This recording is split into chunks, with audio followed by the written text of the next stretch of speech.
No, rico, súper bacano. No, sí. Será. No. Ey, no, me tengo que ir. Sí, ¿por qué Sí, le dije? porque es que falleció la perra de mi mamá. Lo siento mucho. Pero, ¿qué pasaría si la perra de la mamá de Diego pudiera volver a vivir?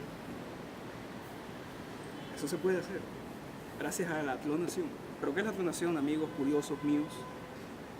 Fácil. La clonación va a ser el producto de miles de años de investigación que se van a resumir en un solo video sobre cómo resucitar a la perra de la mamá de Diego. De dos maneras muy fáciles. Primero, solamente necesitaríamos una muestra del ADN de esa perra. Y la segunda sería transponer ese ADN para formar una nueva especie a partir de él. El término clonación describe una variedad de procesos que pueden usarse para producir copias genéticamente idénticas de un ente biológico. El material copiado, que tiene la misma composición genética que el original, se conoce como clon. Los investigadores han clonado una gran variedad de materiales biológicos, entre ellos genes, células, tejidos e incluso organismos enteros, tales como el ejemplo de la oveja Dolly. Si bien en la naturaleza algunas plantas y organismos unicelulares, tales como las bacterias, producen descendientes genéticamente idénticos a través de un proceso llamado reproducción asexual, en la reproducción asexual un nuevo individuo se genera una copia de una sola célula del organismo progenitor. Los clones naturales, también conocidos como gemelos idénticos, se presentan en los seres humanos y en otros mamíferos. Estos gemelos se producen cuando un óvulo fecundado se divide, haciendo dos o más embriones que llevan un ADN casi idéntico. Historia de la clonación. La primera clonación en el mundo animal fue realizada en los años 1952 a 1953, a partir del óvulo de una rana, por científicos de la Universidad de Pensilvania, quienes después del éxito logrado continuaron haciendo clonaciones con ratones. En 1991, en Taiwán, el doctor Wu Min-che del Instituto de Investigación de Ganado clonó 5 cerdos de una especie en extinción, pero solamente con el 90% de similitud. También, en el ahora famoso Instituto de Roslin, nace también vía clonación a partir de una célula proveniente de una oveja adulta llamada Dolly, la famosa ovejita Loli, hecho que se hace público a finales de febrero de 1997, cuando la oveja ya tenía varios meses de nacida y después de que Wilmut, dicho instituto, había patentado el método de la reproducción. Lo extraordinario en el descubrimiento de Wilmut ha sido haber logrado que Dolly naciera no de una célula embrionaria, sino de una célula altamente especializada. Dolly fue reproducida a través del núcleo de una célula que había sido tomada por Wilmut de la ubre de una oveja. En el Instituto de Roslin, en Escocia, en 1998, se logró la clonación de las ovejas Megan y Moran, idénticas genéticamente y además transgénicas. En el mismo año, en la Universidad de Massachusetts, el argentino José Sibelli produce los primeros terneros clonados y transgénicos, pues provenían del mismo tejido embrionario. En consecuencia, lo extraordinario de este descubrimiento permite poder reproducir copias genéticamente idénticas de cualquier ser vivo, sea estéril o no, ya que para la reproducción, como se ha visto en este caso, se necesitan de células somáticas. Después del nacimiento de Dolly, se informó el nacimiento de un mono en Estados Unidos también por el procedimiento de clonación. Esto se remonta más o menos a enero del 2000. El doctor Shatten y su equipo obtuvieron en el Centro de Investigación de Primates de Oregon, Estados Unidos, el primer mono clónico. Se obtuvo mediante manipulación de embriones que estaban en fase de 8 células. Las células embrionarias se separaron y sus núcleos se inyectaron en óvulos enucleizados. Estos óvulos se implementaron en el útero de la madre de alquiler. Solo uno de ellos llegó a término. Domingo, una de las investigaciones, hace público en diciembre de 2001 que un alto porcentaje de embriones de monos obtenidos en el mismo método de clonación que la oveja Dolly son defectuosos. Esto indica que desde el punto de vista médico, la clonación en primates, incluidos los humanos, es desaconsejable. Aproximadamente en agosto del 2002, nace con éxito en Argentina el primer bovino clonado de raza Jersey, se llama Pampa. A mediados del 2003 nacen en Argentina 12 terneras transgénitas destinadas a que se exprese en su leche la proteína humana HGH u hormona del crecimiento, la cual desempeña un papel importantísimo en el tratamiento del enanismo hipoficiario. Cabe resaltar que en el mundo hay más de 300 mamíferos clonados con la misma técnica que dio lugar a la oveja Dolly, con más o menos variantes. Eso al menos estima uno de sus padres, Harry Griffin, del Instituto Roslin, en Edimburgo. Un tercio son vacas, ovejas y cabras, el resto son ratones. Se investigan también con primates y perros. Sin embargo, hay que tener en cuenta que la experimentación a nivel humana está en descubrimiento. No se sabe si es 100% fiable, pero no está recomendada. Avalada científicamente, ni se sabe mucho acerca del tema. Método de clonación. Transferencia nuclear de células somáticas. En la transferencia nuclear de células somáticas, SCNT, por sus siglas en inglés, se extrae el núcleo de una célula somática de un donador y se trasplanta en el óvulo hospedero cuyo material genético ha sido eliminado previamente. Después de que el material genético de la célula somática donadora se transfiera al ovocito hospedero con una micropipeta, el material genético de la célula somática se fusiona en el óvulo aplicando una leve corriente eléctrica. Una vez que las dos células se hayan fusionado, la nueva célula se puede desarrollar dentro de una madre sustituta o artificialmente. Células madres pluripotentes inducidas. La creación de las células pluripotentes inducidas, iPSC por sus siglas en inglés, es un proceso largo e ineficiente. El término pluripotencia se refiere a una célula madre que tiene el potencial para diferenciarse en cualquiera de las tres capas germinales: endodermo, revestimiento interior del estómago, tracto gastrointestinal, pulmones, el mesodermo, músculo, huesos, sangre y sistema urogenital, o el ectodermo, tejidos epidérmicos del sistema nervioso. Un conjunto específico de genes, a menudo llamados factores de reprogramación, se introducen en un tipo específico de células adultas. Estos factores envían señales en las células maduras que causan que se conviertan en una célula madre pluripotente. Este proceso es altamente estudiado. Nuevas técnicas se descubren con frecuencia para optimizar el proceso de inducción. Dependiendo del método utilizado, la reprogramación de células madres a células iPS para su gran posterior implantación podría tener graves limitaciones en los seres humanos. Si un virus se utiliza como factor de reprogramación para la célula, los genes causantes del cáncer llamados oncogenes podrían activarse. Estas células podrían comenzar a dividirse rápidamente como células cancerosas que no responden a procesos de señalización celular del cuerpo. Sin embargo, en 2008, equipos científicos descubrieron una técnica que podría eliminar la presencia de estos oncogenes, después de inducir la pluripotencia, aumentando así el uso potencial de células iPS en seres humanos. Comparación entre SCNT y reprogramación. Tanto el proceso de transferencia nuclear de células somáticas como las células iPS tienen ventajas y deficiencias.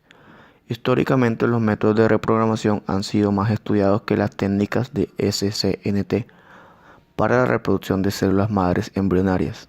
Sin embargo, los estudios más recientes han puesto mayor énfasis en el desarrollo de nuevos procedimientos de SCNT. La principal ventaja de SCNT sobre las células iPS en este momento es la velocidad con la que las células se pueden reproducir. La producción de CME mediante células iPS tardan varios meses, mientras que tomando mucho menos tiempo con SCNT, este hecho podría ser importante para las aplicaciones médicas. Nuevos estudios están trabajando en optimizar el proceso de células iPS en términos de velocidad y eficiencia con el descubrimiento de nuevos factores de reprogramación en ovocitos. Otras ventajas es que el proceso de SCNT podría tener sobre las células iPS en su potencial para fungir de tratamiento para la enfermedad mitocondrial, ya que esto utiliza un ovocito donador En este momento no se conocen otras ventajas del uso de células madres derivadas a partir de un método sobre las células madres derivadas a partir de otro. La clonación reproductiva se desconoce en los estudios e investigaciones porque es una clonación ilícita ya que tiene muchas implicaciones éticas y morales. Solo podemos decir que se conoce que esta clonación es el resultado de una duplicación de genoma. La clonación, a pesar de ser uno de los mayores descubrimientos en el campo de la ciencia, tecnología y la medicina en las últimas décadas, posee cierto rechazo por una gran parte de la población por involucrar cuestiones éticas que obstaculizan que el método de la clonación pueda ser utilizado libremente a futuro. Pero primero debemos definir qué es ética. La ética, según José Carlos Bermejo y Rosa María Belda, consiste en el tipo de persona que se ha elegido ser. Tiene que ver con el ámbito de libertad, autonomía humana y propio proyecto de vida personal, pero también involucra la formación del ser humano debido a las elecciones que ha hecho en su vida humana y configuran su persona.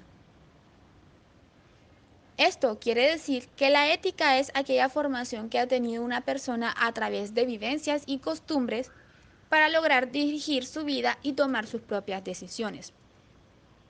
En sí, la ciencia y la tecnología es una realidad que se debe aceptar. La ciencia está avanzando cada día hasta el punto en que el ser humano podría idear la forma de crear por sí mismo vida humana. Ante todos los avances, es normal que surjan dudas o temores ante la posibilidad de que la ciencia llegue al nivel donde la tecnología supera al ser humano, y que esto ocasione que las personas pierdan la ética o que provoque un quiebre o desorden en la estructura natural de las cosas o de la vida. Ante un avance inevitable, muchos grupos de oposición, debido a razones éticas, políticas o religiosas, han intentado limitar o obstaculizar el avance científico para frenar un posible caos que aún no se ha desatado. E incluso es posible que no suceda. La solución a esto es no detener el avance científico, pero sí es fundamental crear cohesión social y expansión del conocimiento. Todas las personas tienen derecho a saber qué está haciendo la ciencia, pero no a detenerla. ¿Qué permitiría la cohesión o movimientos sociales o la inserción de ética o bioética en estos temas?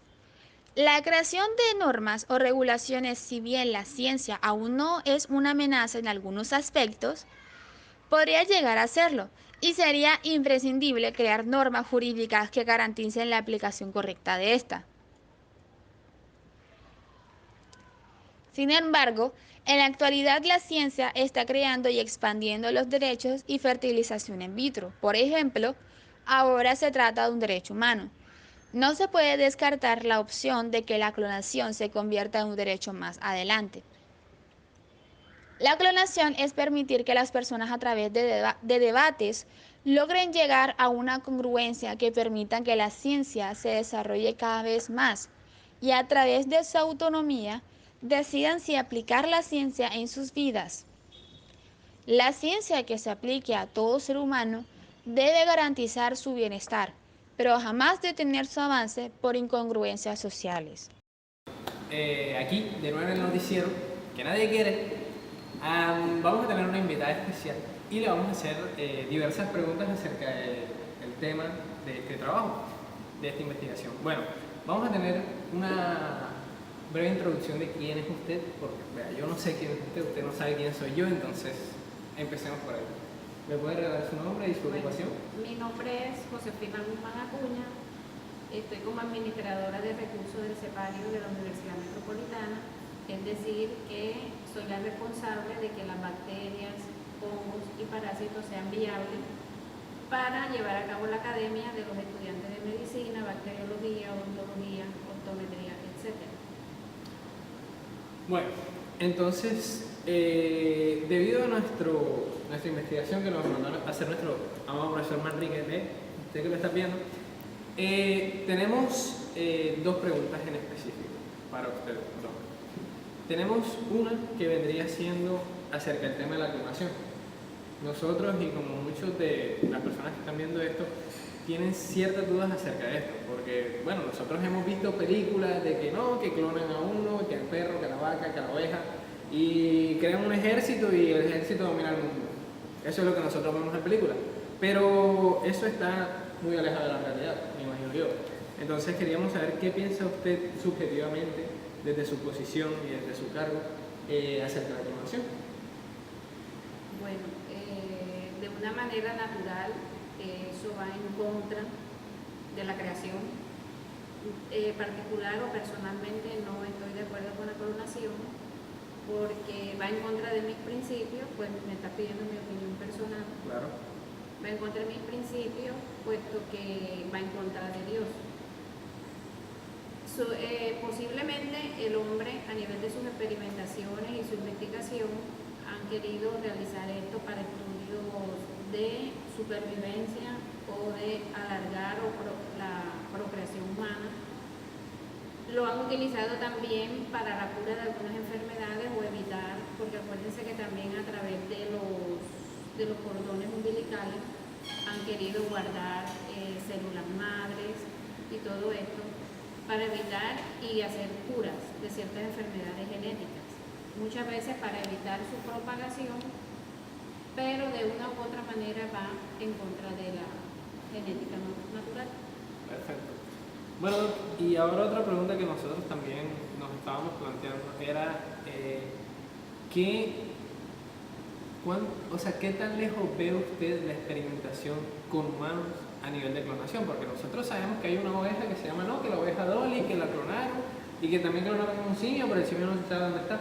Pero usted sabe que la experimentación con humanos es un proceso complicado, se requiere permiso, se requiere que la persona esté totalmente de acuerdo, se requiere que si esté sana o si tiene algunas complicaciones, pero ¿qué tan lejos ve usted eso, la experimentación con humanos? Realmente no la veo muy lejos, porque si nosotros nos damos, de pronto, dependiendo del país donde estemos, de pronto a nivel de Colombia, Sudamérica o países en desarrollo, sí se ve un poquito por los procesos de investigación, porque estas investigaciones, además del consentimiento de la persona que va a ser clonada, si se hace legalmente, porque todo esto tiene una legalidad y que va regida por algunas leyes, pero si en algunos momentos lo hacen de una manera como a ciegas, entre comillas, robándole células a algunas personas indiscriminadamente, sin que ésta se participe de una manera espontánea, sí se puede realizar en países en vía de desarrollo, como mencionaste tú, en la creación de la oveja o del simio.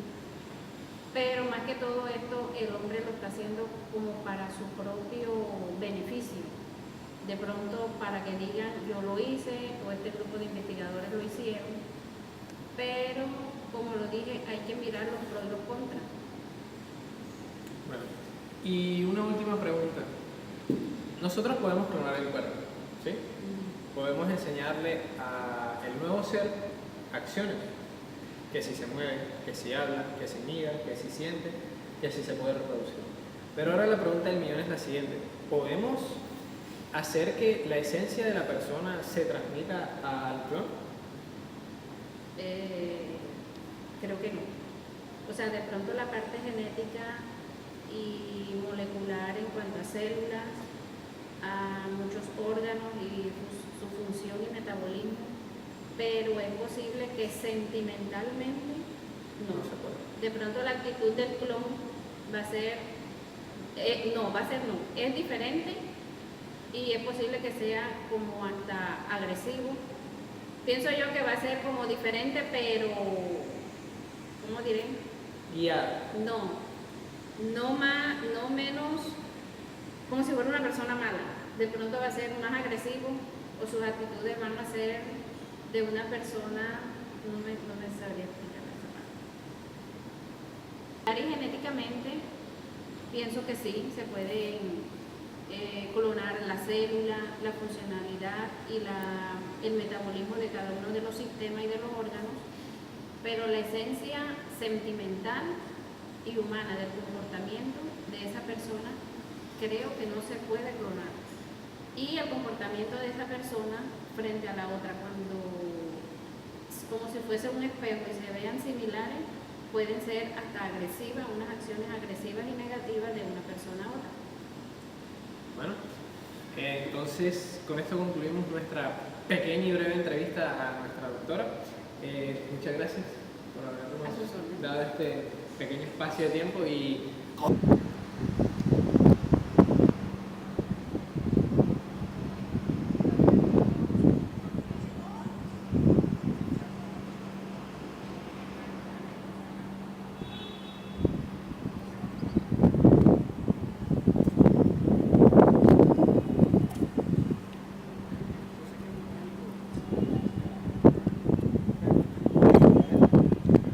es muy factible una pronta recuperación de todo lo que hemos vivido. La clonación se ha dicho que es buena, pero siempre he dicho que no es la salida a todo, imagino simplemente. Como te venía diciendo, lo importante de este conocimiento científico es mejorar la calidad de los animales y plantas que hay en este mundo. Estos animales y plantas, mejorando la calidad de vida de estos seres vivos, que también lo son, podemos decir que tienen un lado positivo. ¿Y cuál es este lado positivo? Que podemos investigar sobre los animales ya no existentes y mejorar los existentes. Así hablas bien, Diego. Así como todo tiene su lado positivo, todo también tiene su lado negativo. Solo los animales como los dinosaurios que se extinguieron hace millones de años. ¿Por qué cambiar el pasado si podemos tener algo nuevo, hablar de algo nuevo, los animales que siguen, las generaciones que siguen? Por eso yo digo que la clonación es algo fundamental e ideal, pero no creo que sea la solución a todo. Siempre he dicho, como dice un gran científico, la clonación de los seres humanos es de la mayoría de la lista de las cosas que le preocupa a la ciencia. Junto al control de la conducta, la ingeniería más que todo ordenada y el crecimiento incontrolado de la flor de plástico. Por eso, Harold, con todo lo que tú dices, llego en conclusión y doy mi frase, que es: la importancia de la vida es ser feliz y terminar el ciclo como es debido en esta vida.